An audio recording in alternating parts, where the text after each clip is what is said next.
Assalamualaikum warahmatullahi wabarakatuh. Alhamdulillahi rabbil alamin. Wabihi nasta'inu ala umuri dunya waddin. Wassalatu wassalamu ala ashrafil anbiya wal mursalin wa ala alihi wa sahbihi ajma'in. La haula wa la quwata illa billahil aliyil azim. Allahumma anta rabbi la ilaha illa anta khalaqtani wa ana abduka wa ana ala ahdika wa wa'dika mastata'tu a'udzu bika min syarri ma sana'tu abu'u laka bi ni'matika alayya abu'u bidambi faghfirli fa innahu la yaghfiru dzunuba illa anta. Allahumma inni a'udzu bika min zawali ni'matika wa tahawuli afiyatika wa fujaati niqmatika wa jami'i sakhatika. Bapak Ibu jamaah Masjid Al-Basit yang dirahmati oleh Allah, pada kesempatan malam hari ini Allah mentakdirkan kita masih istiqomah menjalankan apa yang Allah perintahkan, yaitu sholat berjamaah maghrib. Mudah-mudahan kita ini dari mulai kita bangun tidur sampai mau tidur lagi itu tidak lain dan tidak bukan hanyalah untuk ibadah kepada Allah, sebagaimana Allah Subhanahu wa taala berfirman, wa ma khalaqtul jinna wal insa illa liya'budun. Kata Allah, tidaklah aku ciptakan jin dan manusia itu hanyalah untuk beribadah. Berarti kita ini sebagai hamba Allah hidupnya cuma ibadah aja, Pak. Kita mencari rezeki ibadah, kita berkomunikasi dengan orang lain ibadah. Berarti kalau kita ini memahami Islam, tujuan hidup kita adalah ibadah. Ya, mudah-mudahan kita termasuk hamba Allah yang dicatat oleh Allah Subhanahu wa taala, segala amal kebaikan kita dicatat dengan amal ibadah kepada Allah Subhanahu wa taala. Amin ya rabbal alamin. Salawat beriring salam semoga tercurah kepada Nabi Muhammad sallallahu alaihi wasallam. Bapak Ibu jamaah Masjid Al-Basit yang dirahmati oleh Allah, alhamdulillah kita kesempatan malam hari ini kita belajar untuk mengetahui bagaimana kita ini mengetahui tentang tata cara ibadah kita yang selama ini kita berwudu, sholat, itu kadang kita meniru orang saja. Berarti setiap hari kita sholat, setiap hari kita wudhu, setiap hari kita mandi. Apakah mandi dan wudhu dan sholat kita ini seperti yang dicontohkan oleh Nabi? Gitu. Kadang kalau kita ini kadang masih apa ya, ikut-ikutan saja. Ya, pertama kali memang ikut, kemudian lama-kelamaan derajat yang berikutnya adalah kita akan lebih mengetahui lebih mendalam setiap gerak atau bentuk ibadah yang kita lakukan itu ternyata ada dalilnya, ada dasarnya, bukan sekedar ikut-ikutan gitu loh. Ya, selama ini namanya itu masih ngikuti, ikut aja, tapi kita mengetahui lebih mendalam. Oh, ternyata di hadis itu ada, di ayat itu ada gitu. Nah, pada malam hari ini kita membahas tentang wudhu, Pak. Tentang apa, Pak? Wudhu. Kan setiap hari kita wudhu terus. Tapi wudhu kita itu apakah sesuai dengan tuntunan Nabi? Ya, maka kita belajar lebih mengetahui lebih mendalam apakah wudhu saya ini sesuai dengan hadis Nabi Muhammad SAW. Gitu. Nanti kalau ada yang kurang, maka kita bisa memperbarui. Oh, wudhu saya salah ini. Selama ini saya salah, gitu loh. Nah, mudah-mudahan pada malam hari ini kita membahas itu, karena kemarin kita membahas tentang najis dan hadas atau air kemarin.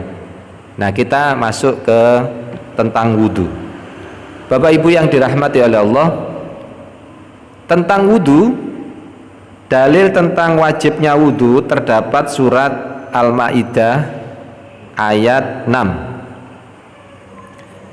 A'udzu billahi minasyaitonir rajim. Bismillahirrahmanirrahim.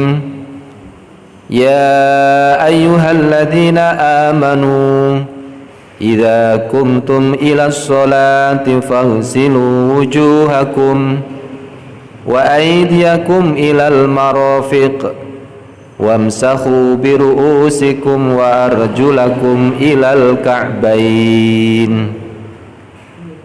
Yang artinya, ya ayyuhalladzina amanu, yang diseru itu orang yang beriman. Wahai orang-orang yang beriman, idza, apabila kumtum, kamu hendak mendirikan as-sholata, sholat. Sebelum kita melaksanakan sholat, Pak, itu harus faghsilu wujuhakum. Faghsilu itu basuhlah. Ini perintah, ini fi'il amr.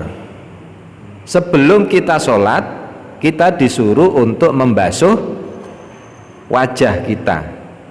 Faghsilu, maka basuhlah kalian wujuhakum, wajah kamu. Wujuhakum, kalau bahasa Arabnya mufrad itu wajhun. Kalau wajah-wajahnya orang banyak itu namanya wujuhakum, wujuhun, wajah kalian. Kemudian wa aidiakum, wa itu menunjukkan wawu atof, berarti tetap dibasuh, Pak. Yang dibasuh itu wajah, wa aidiakum, dan kedua tangan kalian. Wa aidiakum, kalau mufradnya tangan itu adalah yadun, kalau dua yadani, kalau lebih dari itu tiga jamak kan gitu ada. Ini dua, wa aidiakum, kedua tangan kalian, basuhlah kedua tangan kalian, ilal marofik, sampai apa? Siku. Berarti nanti kalau ada anak-anak kita yang wudhu membasuh tangan itu kok siku tejek garing, Pak, mongkon ngulangi meneh. Saya coba nduk. Nah, biasanya nduk ngono. Sele, saya wudhuke ya apa sih? Lo cek garing ngene apa iku sikute. Ayo balik meneh. Sikute iku anu teles, ditelesi. Ya kan gitu. Berarti membasuh iku sampai siku gitu kan gitu, Pak. Berarti kalau ngecek anak-anak wudhunya bagus atau sesuai dengan tata cara wudhu yang benar, sikunya harus basah kan gitu. Wa aidiyakum ilal marofik, basuhlah kedua tangan kalian sampai apa? Siku, ya. Wamsahu biru'usikum, dan usaplah, ru'usikum biru'usikum. Ru'usikum itu kepala, Pak. Kalau menurut penjelasan itu kepala itu tumbuhnya rambut. Berarti yang diusap itu kepala. Jangan gini tok, ya kan? Ini sebagian kepala. Ayatnya wamsahu biru'usikum. Usaplah kepala kalian. Jadi kepala itu menurut ketentuan adalah yang tumbuhnya rambut di kepala, itu semuanya diusap. Wa arjulakum, dan usaplah, basuhlah kaki kamu, ilal ka'bain, sampai mata kaki. Nah, ini dalil tentang wudu. Dalil tentang wudu, Pak, di surat Al-Maidah ayat berapa tadi? 6. Kemudian di hadis Nabi Muhammad SAW yang diriwayatkan oleh Bukhari, Muslim, Tirmidzi, Abu Dawud, dan Ahmad. Hadis Nabi, la yakbalullahu sholata ahadikum.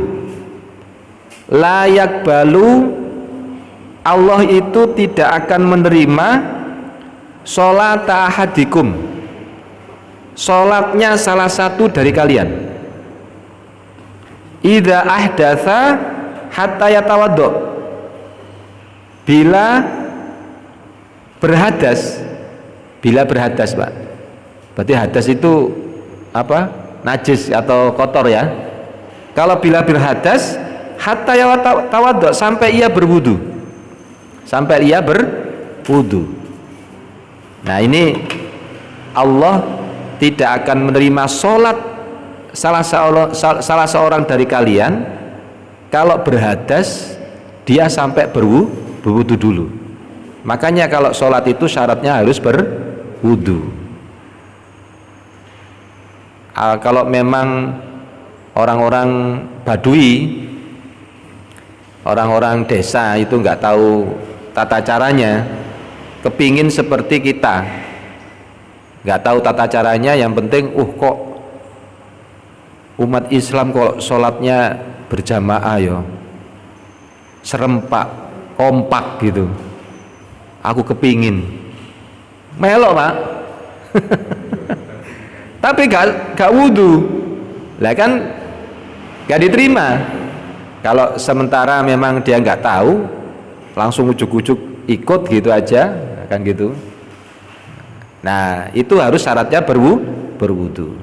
Nah, Bapak Ibu yang dirahmati oleh Allah, rukun dan tata cara berwudu menurut sunnah Nabi Muhammad SAW, yang dimaksud dengan rukun itu atau fardu wudu di sini itu adalah sesuatu yang wajib dikerjakan dalam berwudu.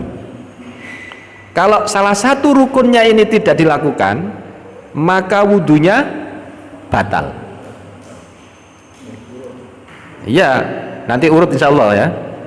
Berarti rukun wudu itu didasarkan pada nas Al-Quran, surat Al-Maidah tadi ayat 6, yang menyebutkan 4 anggota wudu. Berarti 4 anggota apa? Wudu yang wajib dibasuh dalam berwudu.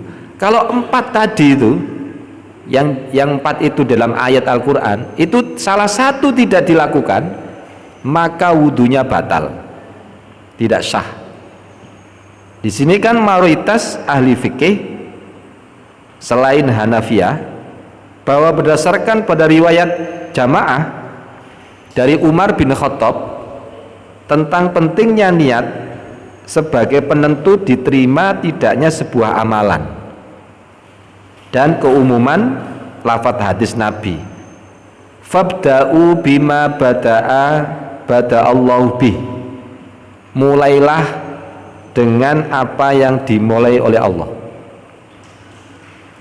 Sunnah Nabi semuanya itu menjelaskan bahwa beliau itu senantiasa berwudu secara tertib. Secara apa, Pak? Tertib. jenenge tertib urut, ya. Maka niat dalam dan tertib termasuk dalam rukun wudhu. Ini tertera di Fiqh Al-Islami Al-Adillatu, ya, halaman 214.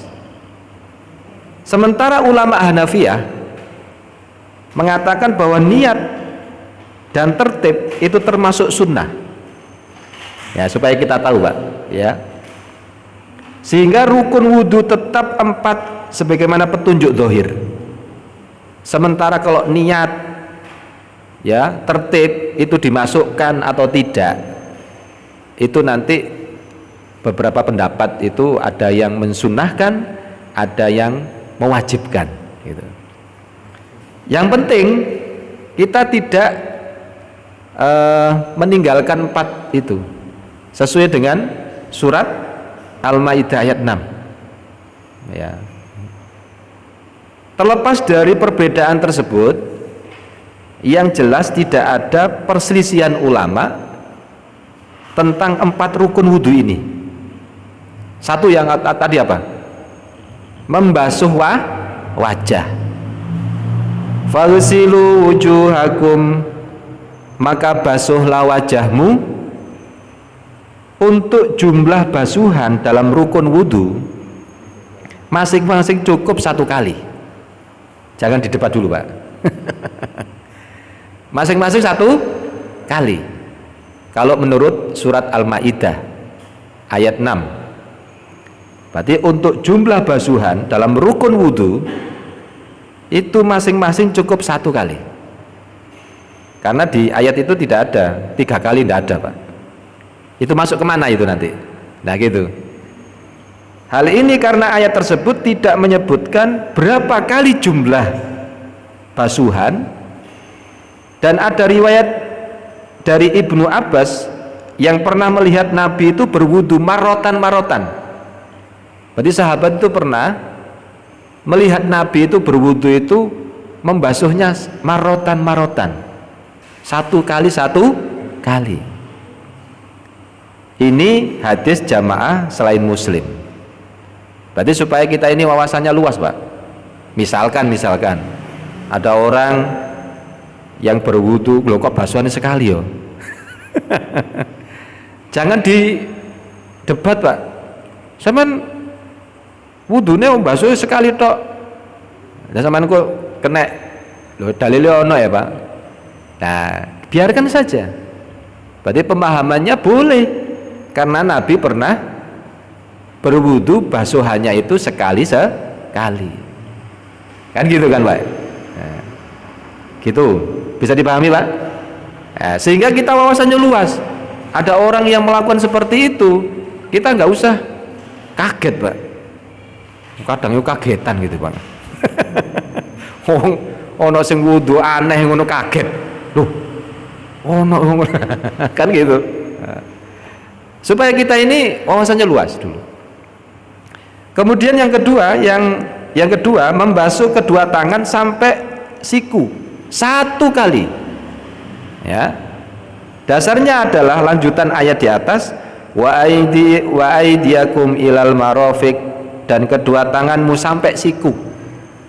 Nah, itu. Yang ketiga yang dibasuh mengusap kepala 1 kali. Dasarnya adalah ayat wamsahu biru'usikum, dan usaplah kepalamu. Yang keempat, yang terakhir, ini sepakat para ulama, nggak mungkin 4 ini nggak sepakat gitu.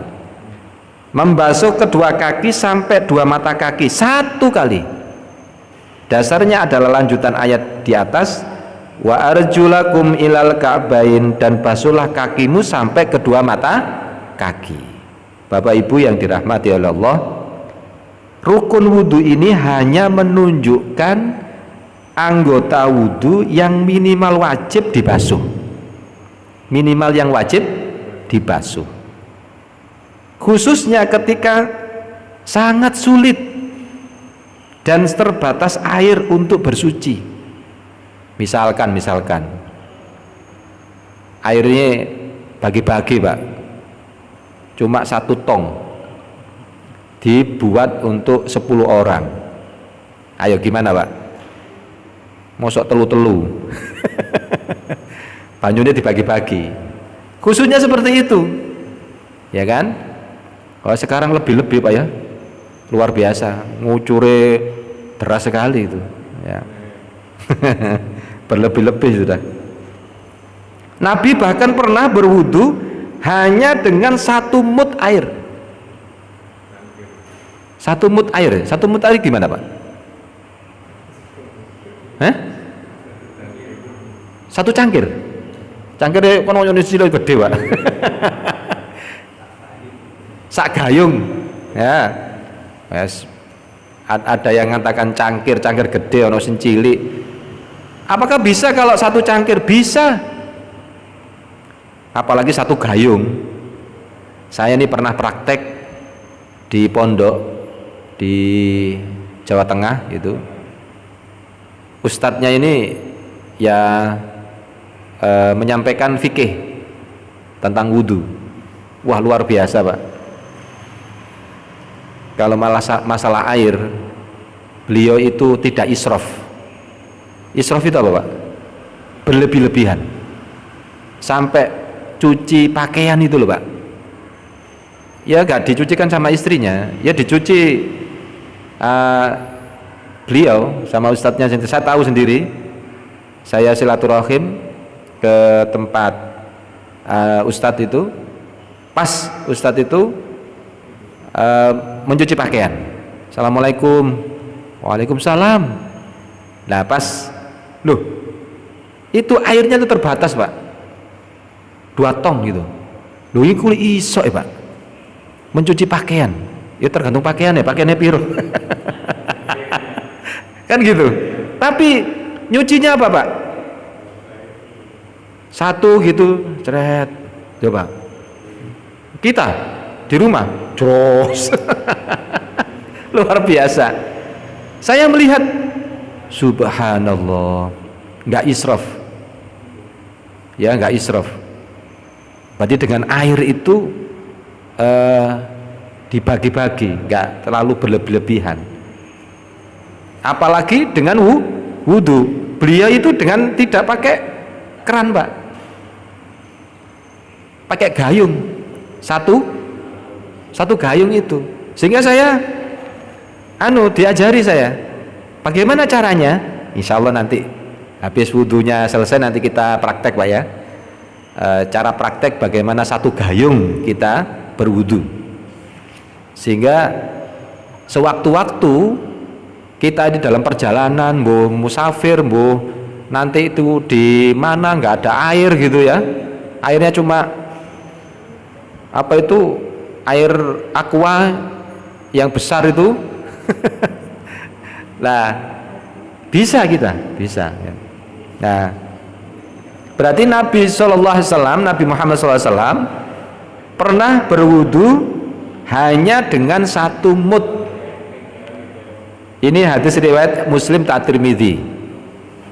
Namun ketika tidak ada kendala kesulitan atau keterbatasan air untuk bersuci, maka disunnahkan untuk berwudu sesuai dengan tata cara wudu Nabi Muhammad SAW secara lengkap. Ya, kalau memang ada airnya lebih gitu, ya secara lengkap lah. Secara umum sunnah wudu adalah 3 kali. Sunnah Pak ya. Ya berarti 3 kali basuhan, salasan. Ini hadis riwayat Muslim, At-Tirmidzi, An-Nasai. Kecuali kepala cuma sekali Pak, membasuh, mengusap kepala sekali. Sekarang saya tanya ke bapak-bapak, apakah ada anak-anak kita itu kalau wudhu mengusap kepala 3 kali? Pernah lihat? Pernah Pak ya? Sering atau pernah? Oh sering.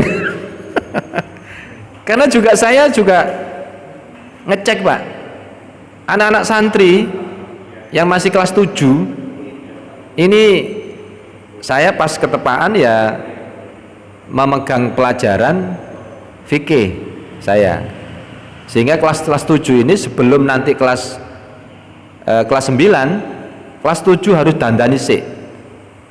Berarti saya sampaikan pelajarannya, prakteknya, kemudian teorinya, kemudian praktek. Saya coba sih. Oh, lu gini salah gini.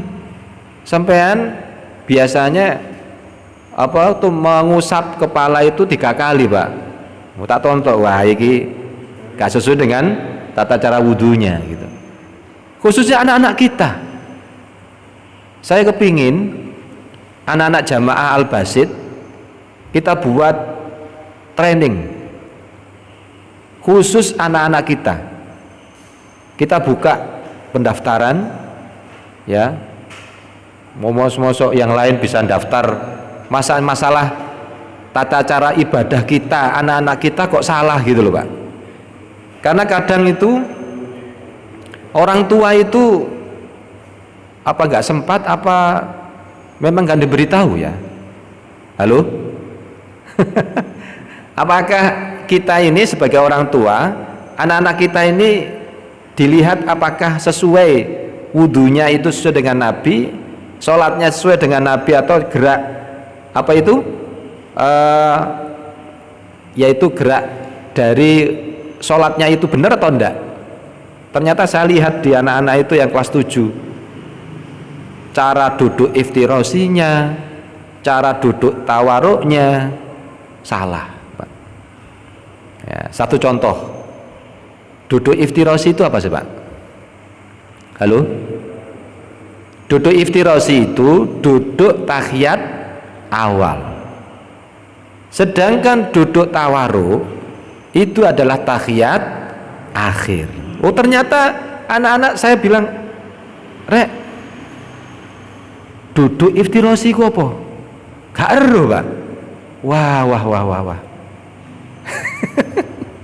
Perlu disampaikan.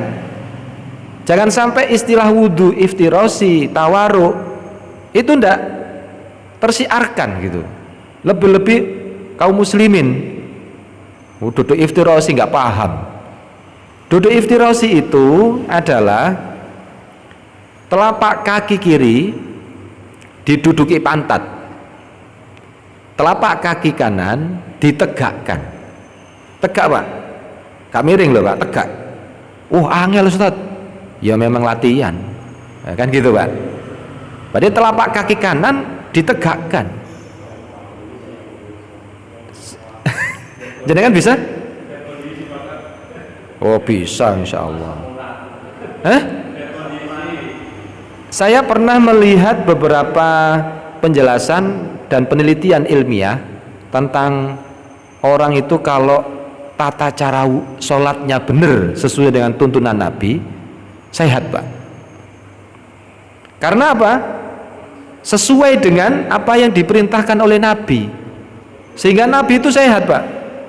Ketika pas duduk iftirosi, telapak kaki kanan itu tegak, memang sakit, Pak.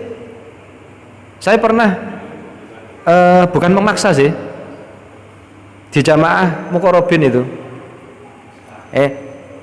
jenengan tegak ini yang telapak kaki kanan ini. Gak iso, Ustaz, ngene. Wis salah. Ayo coba. Pas nggak sholat, Pak. Ya pas sholat mosok ngono. Ayo gini. Loro. Nah, ini dibiasakan. Jangan sampai kita ketika pas sholat dibiasakan terus. Memang sakit, Pak. Ini kadang sakit. Ini juga sakit. Ini kalau kita lakukan sehat, ditarik kan, Pak. Ketarik. Tata cara sujudnya harus benar juga. Kalau terlalu nemen nggak baik, tengah-tengah. Jangan terlalu perut ini nempel kaki. Enak ya, apa yang delosor ini, Pak. Berarti kalau tata cara sholat kita itu benar, ada penelitian itu sehat. Makanya ada yang mengatakan itu sholat itu sehat, kan gitu. Nah, kita nanti insya Allah kita belajar terus, Pak. yang tata cara wudhunya nggak bener, kita perbarui. Bagaimana bener terus? Kadang sekali kita mendengar ngaji gini belum kita praktekkan. Nah, memang seharusnya ngaji itu salah satunya untuk merubah bagaimana tata cara wudhu kita yang benar itu bagaimana, perlu upaya. Saya lanjutkan. Berarti secara umum sunnah wudhu itu adalah 3 kali basuhan, salasan kecuali kepala, sebagaimana diriwayatkan oleh Umron al-Maula Utsman. Ya, ini hadisnya.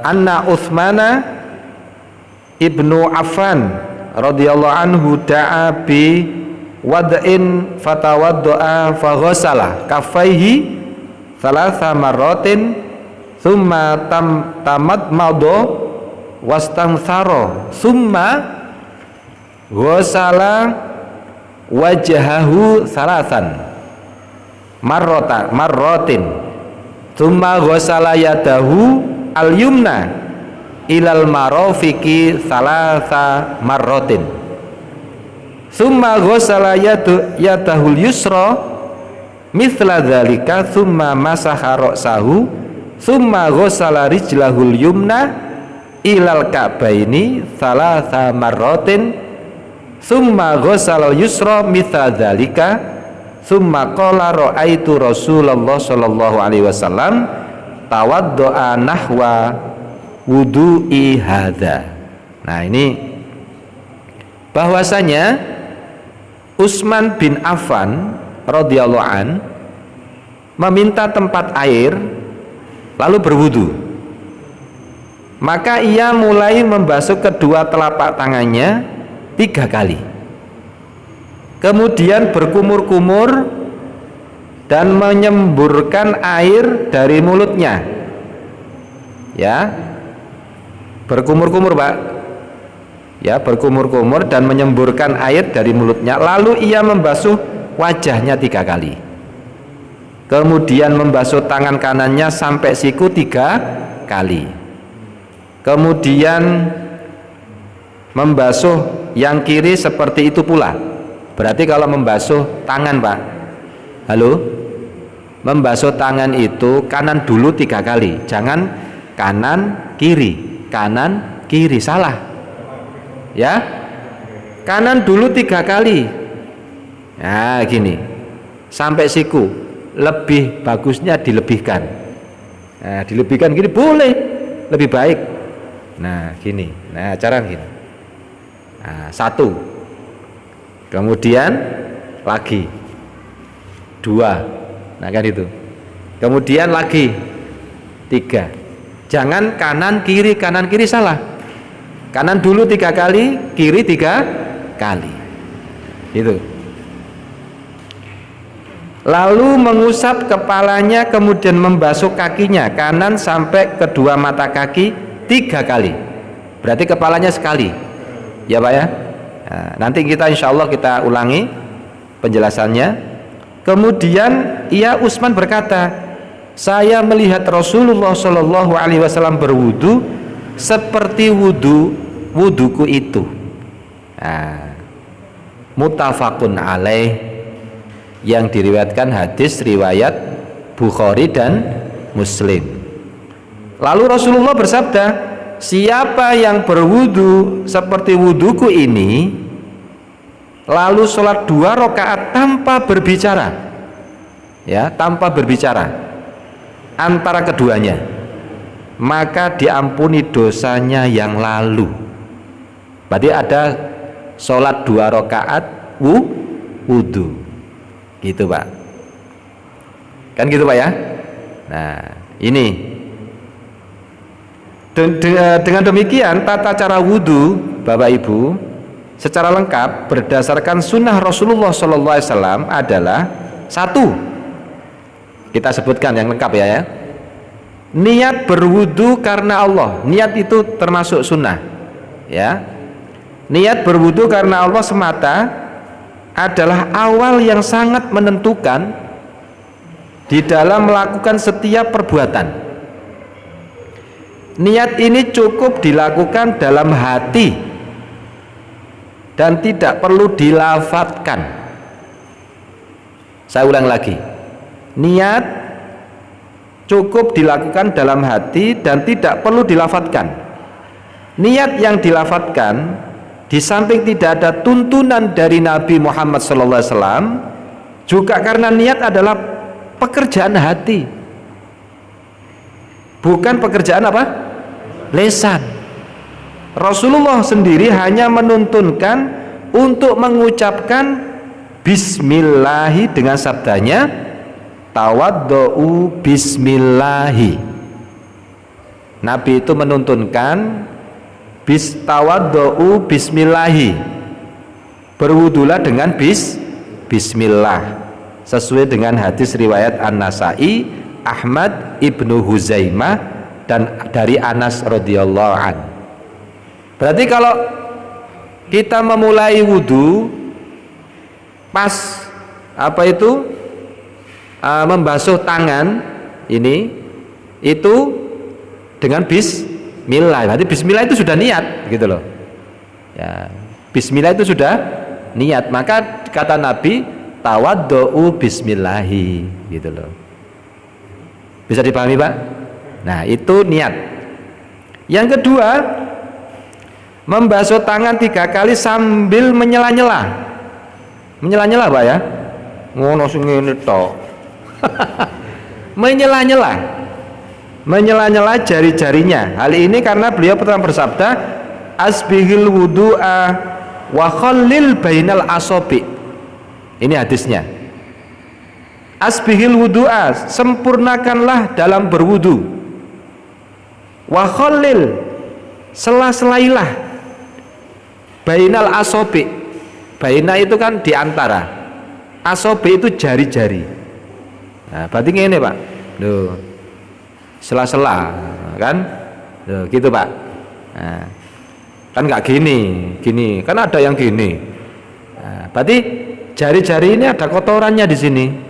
Mungkin ono sing demblok nang kene kan gitu Pak. Mbok iku mari masak ibu-ibu ya. Apa meneh ono sing iya tak Pak? Iya. Nah, ini di sela-sela. Berarti ini sesuai dengan Nabi Muhammad SAW berwudu ya. Beliau juga mencontohkan cara membasuh anggota wudu, yakni yang sedikit menggosokkan yaduluk ya. Ya. Ini berarti membasuh 3 kali. Ini 3 kali. Tapi dengan disela-selai jari-jarinya. Itu yang kedua. Yang ketiga, berkumur-kumur secara sempurna sambil menghisap air ke hidung. Nah, yang selama ini hidung kita tidak kita hirup ya, wah nggak biasa Ustaz. Memang pertama-tama emang yusok rene Pak,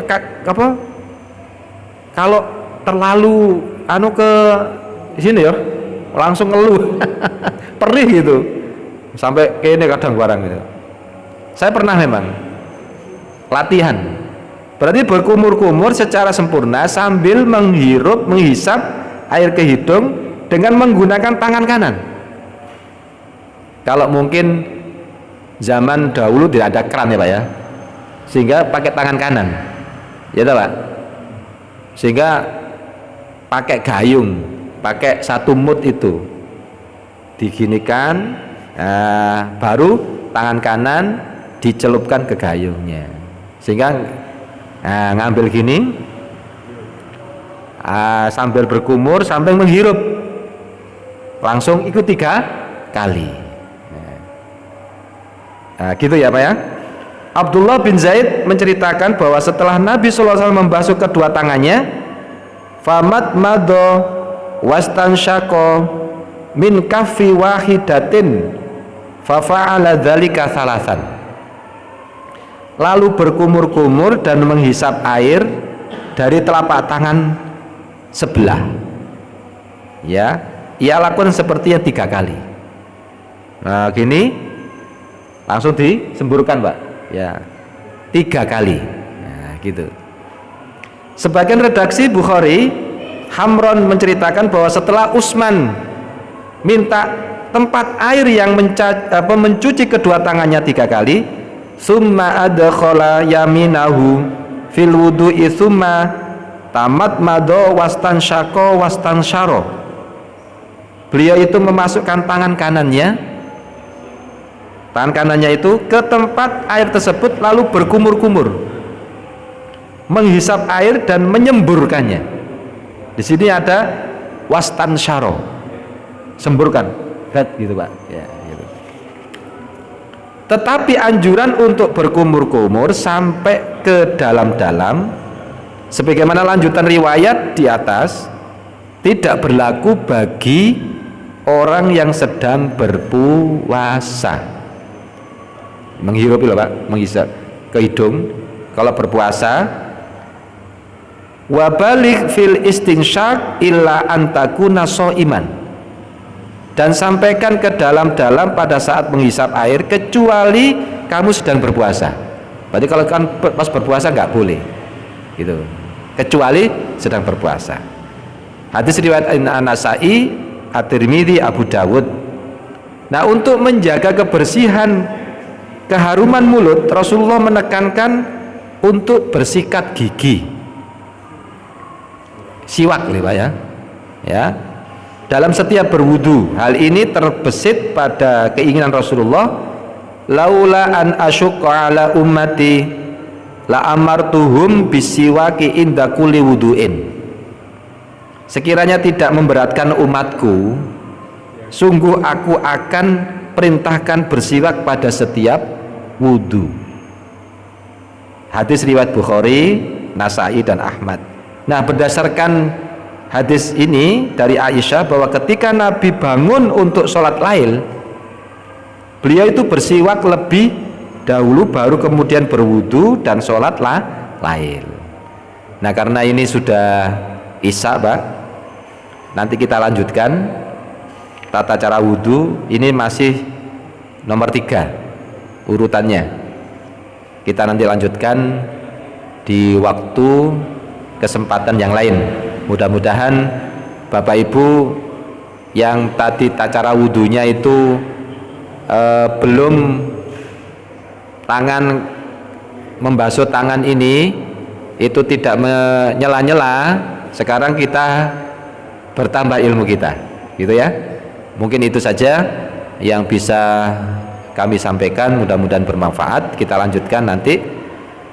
Mari kita tutup dengan doa kafaratul majlis. Subhanakallahumma wa bihamdika asyhadu an la ilaha illa anta astaghfiruka wa atubu ilaik. Wassalamualaikum warahmatullahi wabarakatuh.